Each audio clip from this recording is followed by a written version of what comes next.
Today we talk about the practical metaphysics, and the topic is love. So would you like to hear a love story? Oh yes, who doesn't love a good love story? So she is a very accomplished motivational speaker.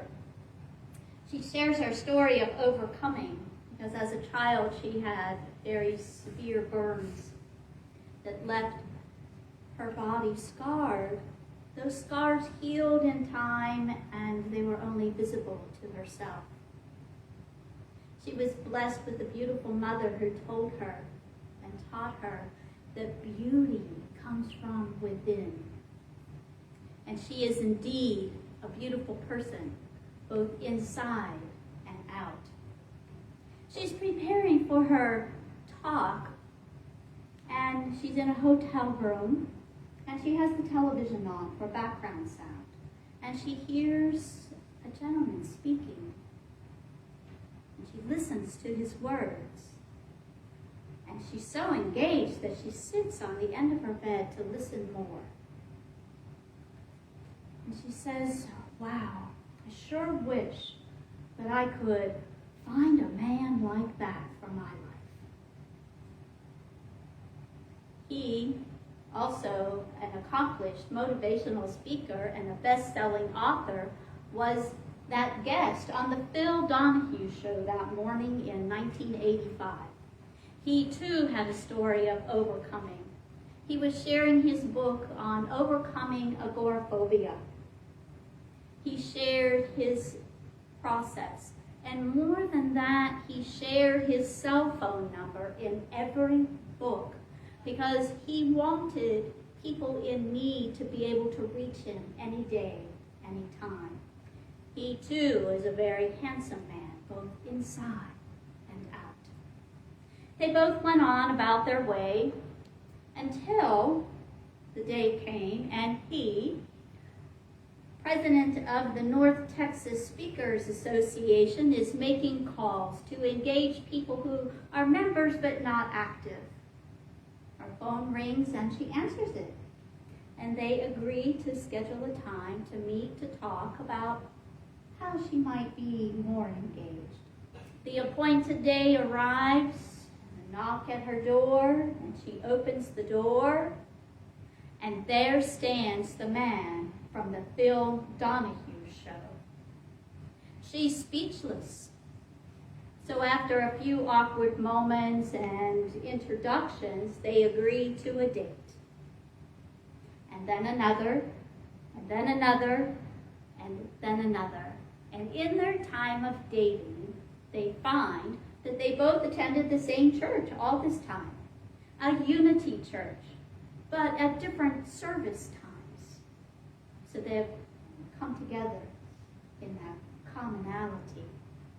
So I want you to take a moment and share with me in honoring my dear friends Jane and Bob Handley, who visit us every Sunday via Facebook.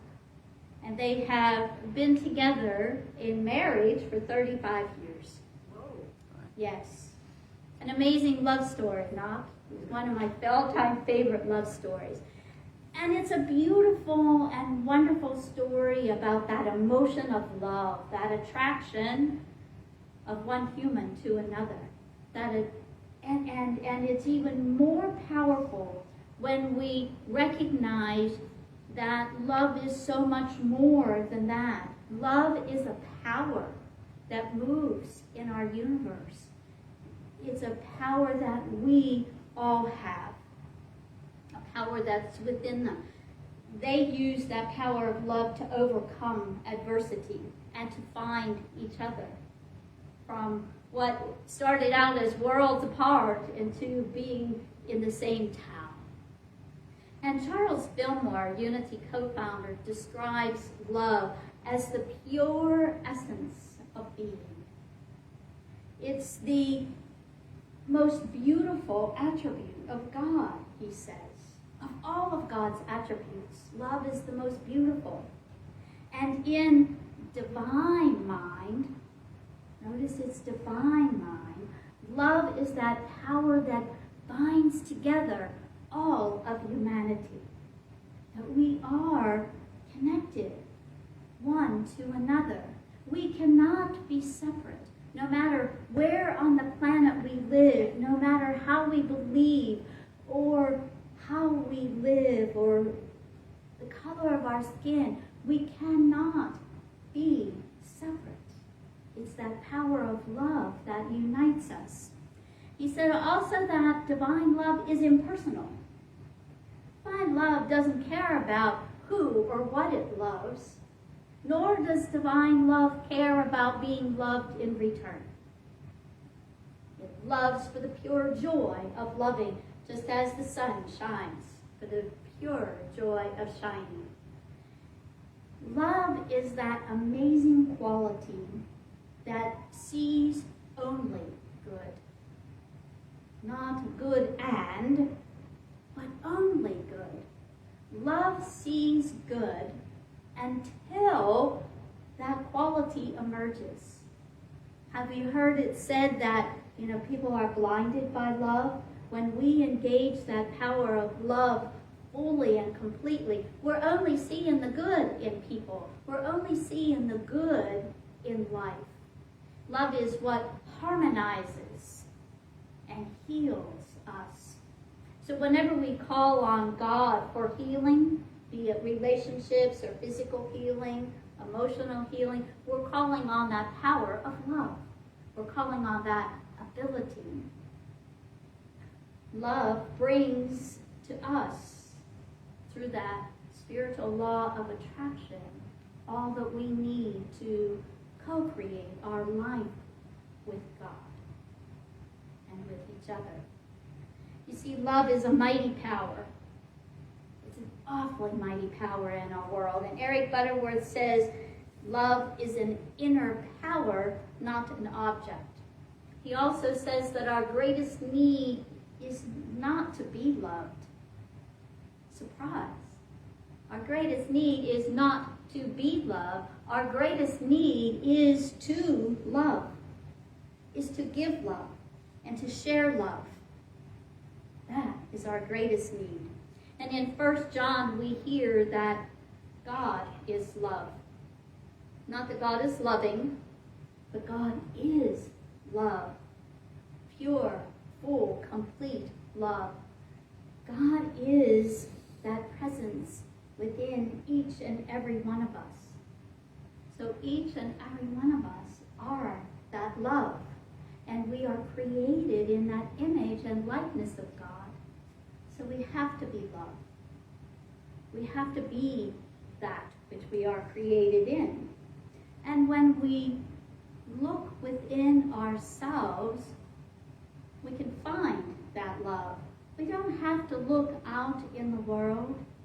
We don't have to look for other people to love us. We don't have to look for experiences to feel love, events, or the next best thing that comes up in our life.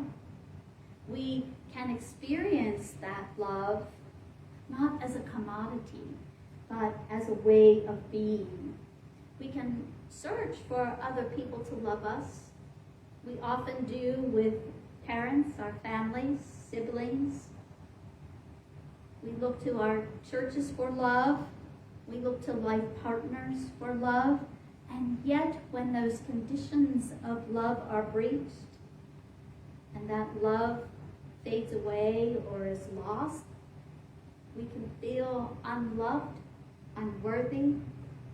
We can feel unvaluable. It is when we look inside, when we go inside for that love, that presence that's within us, we find the fullness of love, the completeness of love, the totality of love. We no longer question our value, because we are feeling that love. When we look from here to there or other places for love, we can fall short. The world cannot guarantee us love, but that divine presence can.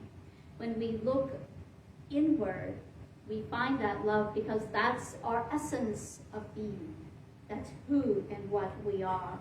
And if you've been following this Eric Butterworth book, you find that we've been told to go inside, to look inside for all that we need, to look inside to recognize our eachness within that allness of God, to become aware of our thoughts and to shift and change our thoughts to be of high consciousness, to be of our truth, to be of our divinity, and to manage the words that we speak, remembering that our words have creative power in them. And we go within to find faith. And now we look within to find that divine love. It's there, right there inside us. Eric Butterworth says that my love is my attunement with the cosmic flow. Have you been in the flow? Have you felt that? Yes. Heads are shaking, yeah. You know what that feels like? You're in that deep connection with yourself, with the truth of who you are. You're in that deep connection with that presence of the divine. You live in that law of circulation, that life flows into you, love flows into you and out of you. You live in that spiritual law of attraction, that when you hold thoughts in mind, that what you need comes to you. You don't have to go searching for it. It shows up, right? We've been there? Yes. And we've experienced that healing power within us. And last week we talked about faith, and we said that we have within us all of the faith that we will ever need. And today we say that we have all of the love that we will ever need. So when you looked in the mirror today, this morning, to comb your hair, everybody looks like you did a good job of that. Did you say, oh, you're full of love, I love you? You're a loving person. Did you feel love when you looked into the mirror? Or when you look at life, do you sometimes feel a little shy on love? You have it all right within. And if you find that hard to believe, let's practice that. So if you feel like closing your eyes, feel comfortable doing that, and we'll just take a few deep breaths. And as you breathe, allow your physical body to relax. And we breathe in and we exhale. And we breathe in and we exhale. And with the next breath, breathe directly into your heart space.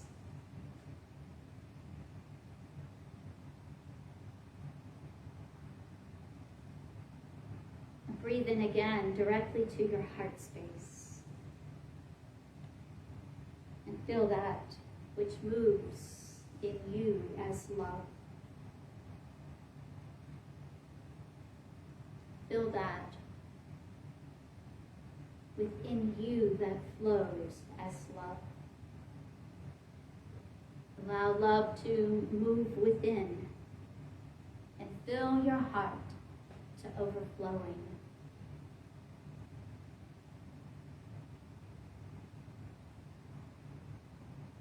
Breathing in again, we allow ourselves to be so filled with love that it overflows into the rest of the world, fills the space around us.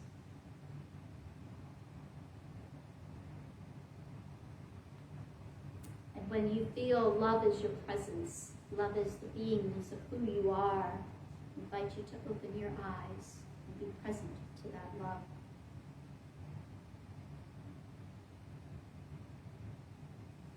And when in our life we feel as though we want more love or we need more love.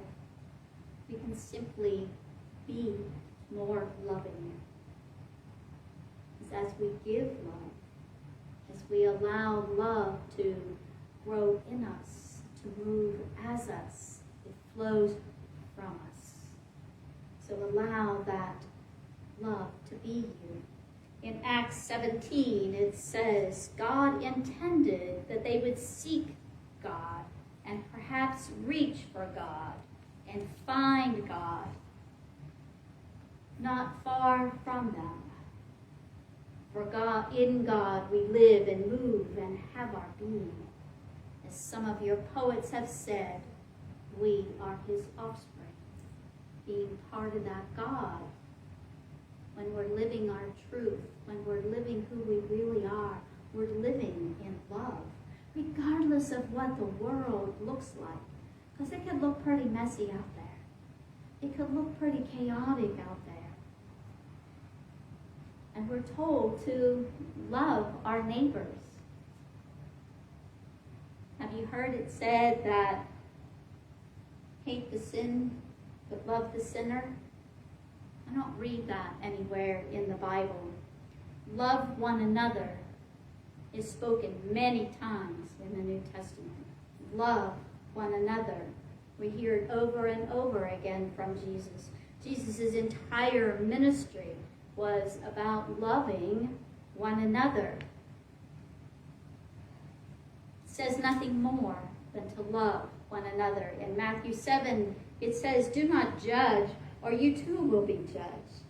For in the same way that you judge others, you will be judged. And with the measure you use it, you will be measured too. So why do you look at the speck of sawdust in another's eye and pay no attention to the plank in your own eye? We've all heard that before. Human law will take care of human error, and spiritual law will take care of spiritual error. Our task is to love. Our task, our order is to love. Cistercian monk Father Thomas Merton says, the beginning of love is to let those we love be perfectly themselves, and not to twist them or fit them into our own image. Otherwise, we love only the reflection of ourselves that we find in them. So by allowing others to simply be who they are, and we take to heart Matthew 5. You have heard it said, love your neighbor and hate your enemy, but I say to you, love your enemy and pray for those who despite you, that they may be children of your Father also. So love them that despise us. And if I live in a space of resentment, I can't be loving. I'm out of flow with the universe, which is naturally love.